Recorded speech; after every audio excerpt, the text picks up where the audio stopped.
Hello, welcome to my channel. Today we're looking into the disappearance of Georgeann Hawkins. And it was 1974, June 11th, 1974. She was 18 years old, 5'2", 115 pounds. She was wearing a backless t-shirt, a sheer red, white, and blue floral print long sleeve shirt, a navy blue cotton bell-bottom pants, which had one button and were missing three, and wide open-toed wedge sandals. She had two rings. One was a rectangular black onyx ring on her left middle finger with a small diamond in the center and the yellow gold, and the other was a cultured pearl ring in a Tiffany setting on her right ring finger with a slender gold band. She was carrying a tan leather sack-type purse with reddish stains on it. The purse contained Hawkins' ID, a small quantity of cash, a small hairbrush, and a bottle of heaven-sent perfume with angels printed on the label. She had brown hair, brown eyes. She had a deep tan at the time of her disappearance. She was nearsighted. She wears eyeglasses and contact lenses due to correct her vision, but she didn't have either one of them with her at the time that she went missing. She had slight bumps below her knee due to an adolescent bout with Osgood-Schlatter's disease and inflammation of the tibia. She had skin discoloration on her back and a mole on her neck. Her name is spelled Georgianne by some agencies. You can see the spelling there. She was a student at the University of Washington in 1974 and a member of Kappa Alpha Theta, I'm not sure if I'm pronouncing it right, an on-campus sorority. She walked to her boyfriend's dormitory room on the night of June 10th, 1974. His residence was just 6 houses down from her sorority house. Her roommate became concerned when she didn't return to her room by 2 a.m. the following morning and called the boyfriend, and the boyfriend said she had left his residence an hour earlier, about 1 a.m. So the police were summoned by later morning hours when there was still no sign of her, and immediate action was taken, namely because there were so many disappearances of young girls in the area at the time. And they were disappearing from campuses, and they were disappearing from bars and taverns and things like that. A campus house mother reported she heard a scream about the time that she left her boyfriend's room early in the morning hours. She initially believed it was due to students playing a joke and went back to sleep. Hawkins has never been seen again. So, Ted Bundy, the serial killer, confessed to her murder shortly before his 1989 execution. And there's a photo of him posted with this, and we'll look at that. And so, yeah. Anyway, he would act like he was injured and hurt to try to get people to help them, to lure them to his car, and then he would hit them over the head and take them and kill them, and they would find them later. So, and that's what they believe happened to him because he claimed that Bundy claimed that he saw her behind her sorority house during the early morning hours. He stated that he asked her for assistance with his briefcase, and that he often wore a fake cast on his arm to coerce victims to help. So he was trying to get her to help him get it into his car. She agreed to help him, and he hit her over the head, knocked her out, and which I don't know how she screamed in between that, but he then pulled her into his vehicle and sped away. He said that she awoke during the drive. He then knocked her out one more time before strangling her to death.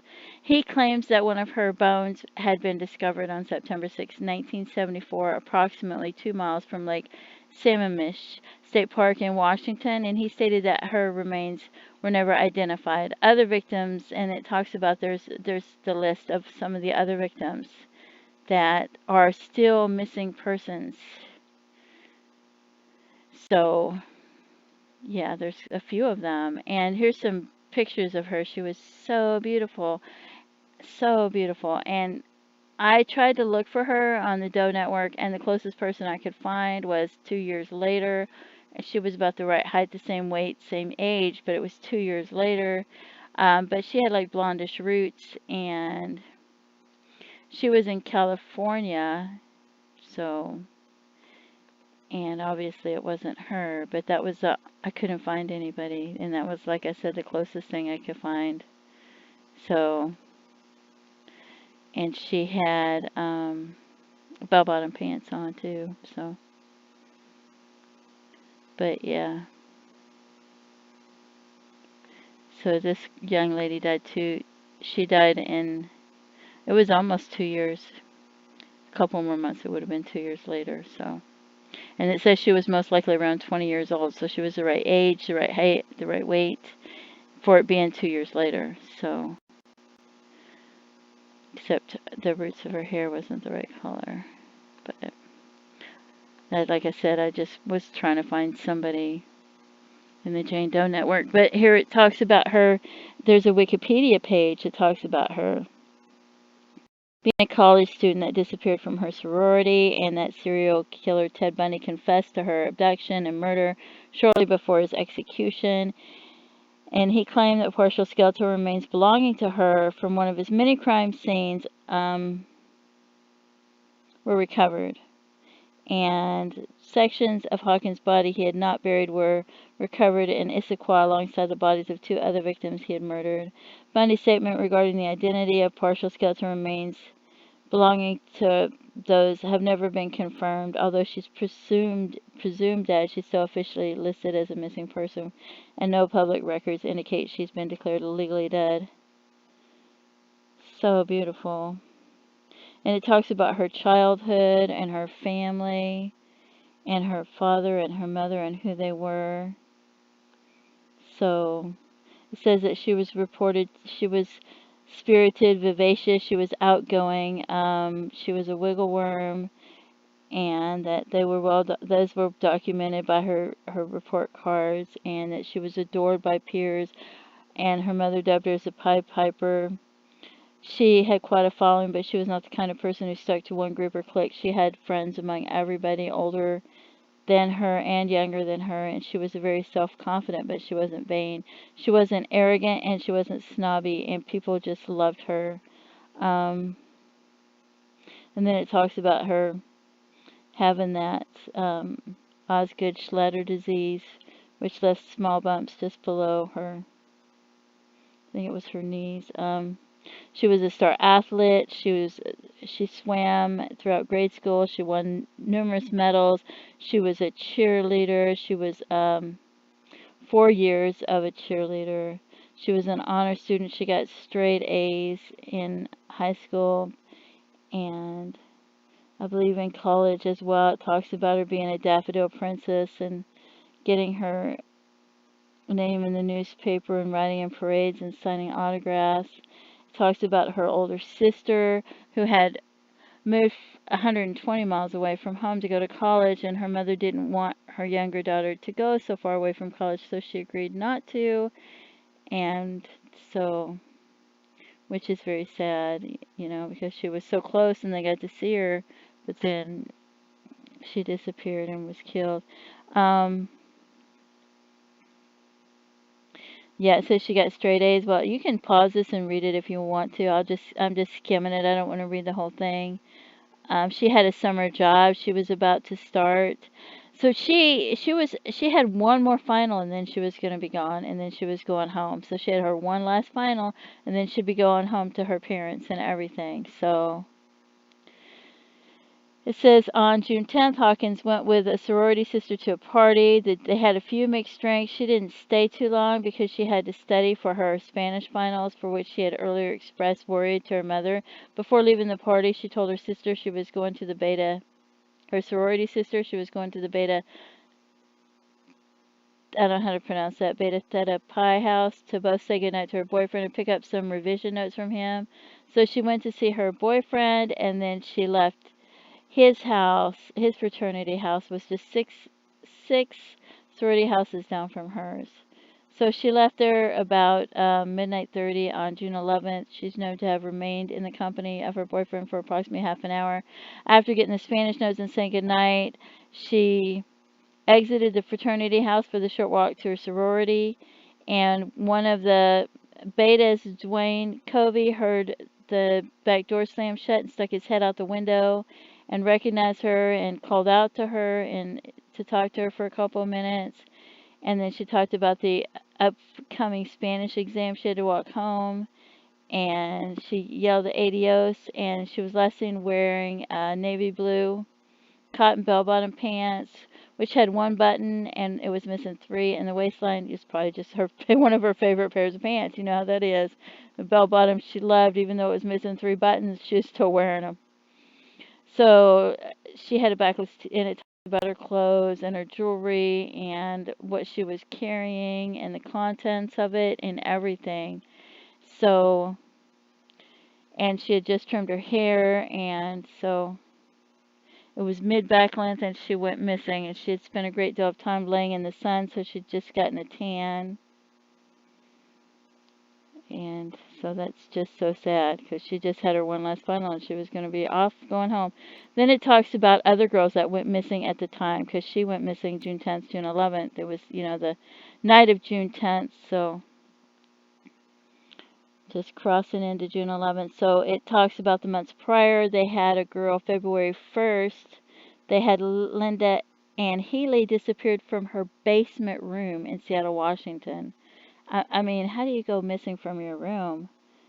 March 12th, Donna Gail Manson vanished off the Evergreen State College campus in Olympia, Washington, while going to attend a jazz concert. April 17th, Susan Elaine Rancourt disappeared off Central Washington State College campus after leaving a dorm advisors meeting. May 6th, Roberta Kathleen Parks went missing, Oregon State University, and that's in Oregon, after leaving her dorm to go meet friends at a coffee shop. So it wasn't just Washington, it was also Oregon. May 31st, Brenda Carroll Ball, and that's not far away, went missing after leaving the Flame Tavern in Burien, Washington.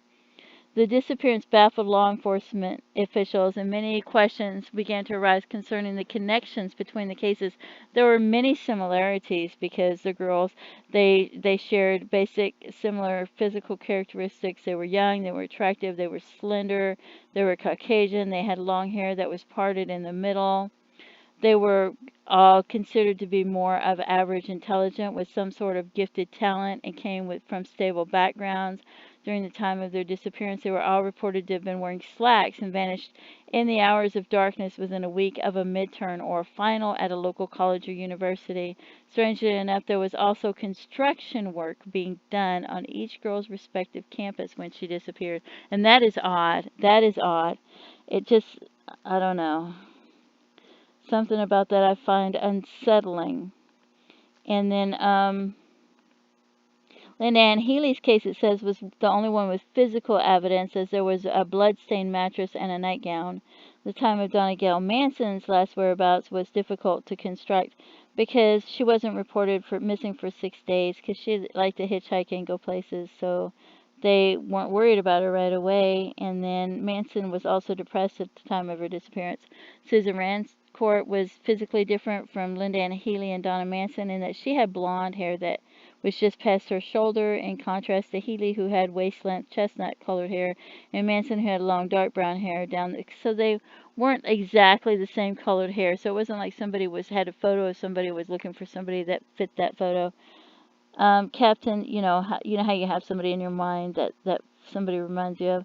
So Captain or Swindler was convinced that Roberta Parks' disappearance was linked to the others, but other law enforcement officials doubted his claims, feeling that the city of Corvallis in Oregon was too distant for a victim of the perpetrator who had prowled the campuses of Washington colleges. Although Parks had long hip-length hair that was parted in the middle, her hair color was ash blonde, while the other girls except Susan were brunette or dark-haired. Police also could not rule out the possibility that, like Donna Manson, Parks may have disappeared on her own account to commit suicide. So anyway, and they all were going through stressful times, it says as well, because some of them were having finals, and some of them, one of them, their father just had a stroke, they were all, and that's common, that everybody's always going through something, aren't they? So it talks about this one. She had lost her keys to her house, and her roommate had been sitting there waiting to hear her come to the door, but she never heard her. So, and it talks about how they usually wait 24 hours, but with everything that was going on, they weren't waiting 24 hours for some of them. They were just searching for them right away because they knew that something was going on with the girls. And you can pause this and read all of this if you want to. So, and then it talks about maybe he heard her name, maybe he called her name, but we don't know. And the police theorize that maybe they'd been hit over the head, they'd been used chloroform or something to haul them off where they wouldn't be able to scream. But I think she screamed, even though some of them say they didn't ever hear her scream. So And it talks about two young women disappearing after that, 4 hours apart from each other in broad daylight at the park. The first was Janice Ann Ott, a married 23-year-old probation case worker. While Ott was lying at the beach, he was approached by a handsome man wearing a white shirt, tennis shorts, and tennis shoes. He had his arm in a sling, and that's the Ted Bundy thing. He would wear crutches or have his arm in a sling or something to make it look like he was injured. And picnickers nearby overheard bits of their exchanges. The man asked Ott for her assistance with putting his sailboat that was located at his parents' house in Issaquah on his car. She explained that she had her bike with her and she didn't want to leave the beach for fear that it might get lost or stolen. He assured her that there was room in the trunk of his car. Ott said, "Okay, I'll help you." I was last seen walking away with a man wearing cuff jeans, a white shirt tied in front, and a black bikini underneath. As they walked away, one witness overheard Ott saying introducing herself to him, and her saying, "Hi, I'm Jan," and him saying, "Hi, I'm Ted." 4 hours later, only Dennis Naslund, a 19-year-old computer programming student and office student, disappeared from the park. She was on the beach having a picnic and was accompanied with her boyfriend, a dog, and another couple. Around 4:30, she left to use the restroom, and she was last seen wearing cut-off shorts and a blue halter top. Her sandals she left behind. Her dog later found its way back to their friends. While they were searching for her, no witness are known to have observed her leaving or anything. Oh, wait. No witness are known to have observed her with or leaving in the company with a man in his arm and a sling. However, she was well known for her tender-hearted nature, and she was really friendly, and she was really likable. So, and who's not going to help a man that's injured, you know? After the disappearance, several young women between the ages of 15 and 26 came forward saying that they had been approached by a man named Ted with his arm in a sling, and one of the witnesses stated she went as far as going to the car with him, and it was a metallic brown Volkswagen Bug, but she said there was no sailboat. And he told her, "Well, I forgot to tell you, it's up at my folks' house. Let's just go up the hill." And she told him she couldn't because she was waiting for her husband. So, and then it talks about them finding the remains, and two hunters stumbled across skeletal remains near a service road in Issaquah, about 17 miles east of Seattle and 2 miles from Lake Sammamish. King County Police sealed off the area after a 3-day search. A set of two skulls were found, along with various other bones and tufts of reddish blonde, and dark brown hair. The remains had fully decomposed and had been disturbed by scavenging animals. There was no clothing or jewelry at the scene, and that later led. So I guess he kept their jewelry, and it says that they were left and discarded at the scene naked. So the skulls were later identified of Janice Ott and Dennis Naslund through the dental charts and samples of their hair taken from hairbrush. There was also a third set of remains discovered in the form of a femur and small vertebrae. Those are believed to have been those of Hawkins, but it was impossible to identify. It says 6 months later, forestry students discovered the skull of Brenda Ball on Taylor Mountain, approximately 30 miles from Flame Tavern, where she disappeared. 2 days later, March 3rd, Bob Keppel stumbled upon the skull of Susan Rancourt, who had vanished from Central Washington State University, 8 miles away. Lake Ball Rancourt's skull had been fractured from a blunt object. Roberta Park's skull was the next to be found 262 miles away from the campus of Oregon State University. So you can see there's the Oregon one as well. Like the others, her skull had signs of fractures from a blunt object. The last remains to be found on Taylor Mountain were those of Linda Ann Healy. Unlike the other discoveries, only her jawbone was discovered and later identified through dental records. No remains of Donna Manson or Georgeann Hawkins were found at the scene. After the discovery of the remains, law enforcement found more common denominators in the murders and disappearance. Each of the women had been dealing with sea turbulence. They each had stressor things that they were going on. Then it talks about, you can pause this and read it if you want to, but it talks about Bundy's confession about how the crowbar and carrying the briefcase. And so he said that when Hawkins regained conscious, she started talking incoherently about her Spanish test, believing he had taken her to tutor her for exam or something. He said, and then, because she was like out of it, and that's what she had been thinking about, and he said he knocked her out again, and then he killed her, so. But they haven't, supposedly, he said that they found some of her remains, but they haven't identified her yet, so. It's just horrific. It's just horrific. Just thinking about it, it's so upsetting. It talks more about her family and interviews and, not wanting to talk about it. And then it talks about films and books and things like that. And like I said, you can pause it and read it. It's just, things like that are just, look how beautiful she was. She was so beautiful and so sweet and so kind. And, he took advantage of her kindness. He took advantage of the fact that she was outgoing and she was sweet and she was kind, and she didn't know to say, no, I can't help you, no, I'm not going to help you, or to call out to somebody else to be with her at the time, or anything like that. He just took advantage of that, and that is so sad, and all these beautiful young girls, and I'm going to try to open them and see if because there's so many of them, I don't know if I can open them, but we'll take a look at them, because I don't think I've looked at any of these, because I just haven't, I'm just getting to that right now. So we'll take a look. It's a lot of tabs. There's this girl right here, July 4th, 1975, East Layton, Utah. So I haven't gotten to some of these yet, and you can see it talks about their clothing and where they were last seen. It's so sad. And it says this one, he never confessed to her murder. In fact, he specifically denied it prior to his execution.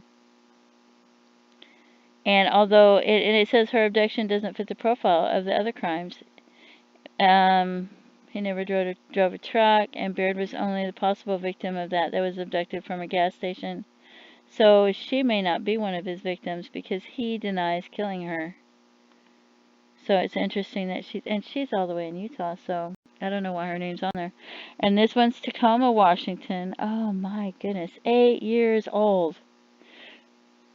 8 years old.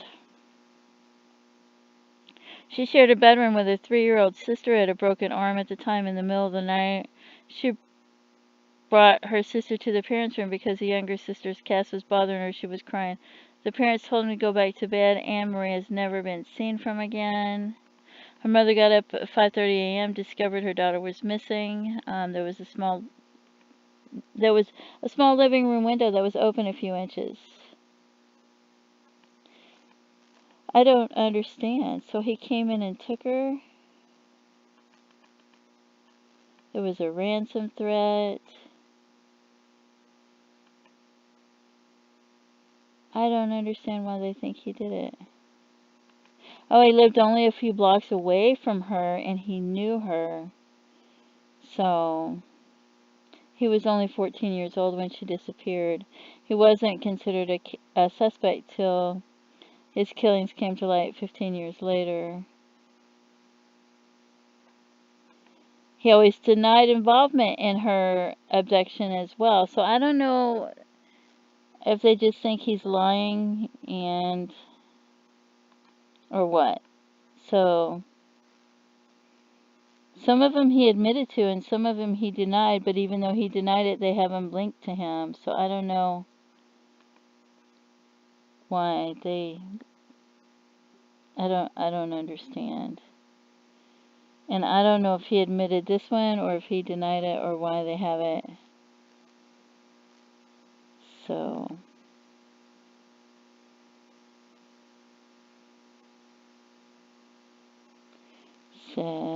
let's see, Lynette was Pocatello, Idaho, Alameda Junior High. They thought she ran away. He confessed to her murder shortly before his execution. So he had personal details about her life in his confession. But authorities have not entirely accepted his statement because he's I guess he's a pathological liar or something, I don't know. A lot of serial killers are pathological liars, so I'm not sure if he's one of them that he is, but so I don't know. And there's some other ones, and I don't know which ones he admitted and which ones he denied. But there are ones that he thinks that. So, Bundy said the gravesite was in the high desert area with a circular drive and some large trees. A team of experts who specialize in finding bodies brought a bloodhound to a likely spot, but they didn't find anything. So, that's what you don't know. You don't know if they don't find the body, if that's actually... This one said she rode her bicycle to attend a conference, and I think I've seen this one and did a video on this. He identified her from her photograph and stated she was wearing a blue knit top and inflated blue jeans at the time. So, yeah. He confessed to her murder. He stated he buried her along the highway near Price, Utah, but a search of the site turned up no evidence. So, you know. You don't know if they're confessing to more than they committed just to get, you know, more fame or whatever, but I don't know. So there's some more photos of more people. I don't want to go through all of them because I was just focusing on the one girl. And so, and like I said, you can pause this and read it if you want to. You can, I might end up going, some of them I might have covered already and others I'm probably about to cover. But it's very sad and very upsetting just reading about it. So, and I don't, the Colorado one I probably won't cover for a while because I'm not doing Colorado, so. But that one just says he dumped her body in the Colorado River. So, and I don't think Colorado's on my list right now. And this one's from Utah. And that's weird because I don't know. She's believed to have been the victim of him. He was executed. She fits the profile. Bundy stated she was never in his car, however. He confessed that he abducted her at knife point, sexually assaulted her in a nearby orchard, and strangled her. He said he buried her body near Capitol Reef National Park, over 200 miles from the site of her disappearance. Her body's never been found, so I don't know. But we have Georgeann Hawkins. It was so beautiful. So beautiful. And like I said, I went to the Jane Doe network. I went to the Doe network, and I went to the Name Us and did a search, and I went to the Doe network trying to find somebody that fit her, and the only person I could find was this girl. And I think she had blonde roots, and she didn't fit. But it would have been 2 years later, and I don't think she would have been alive 2 years later because she would have, you know, called her parents. But I was looking, so. But it's so sad. So sad for all her friends and all her family and everybody that loved her and all the lives that she touched that were heartbroken over her loss, and that they're all scarred, you know, because here she's reached out to all these people and they all liked her, and she had so many friends, both in college, both at home, you know. And it's just so sad that for their loss. So please don't forget to stop to pray just for her family and her friends and her loved one, and for all the lives that were scarred, and the investigators, and all the lives that were touched by this. And thank you so much for tuning in. Have a great day. Bye-bye.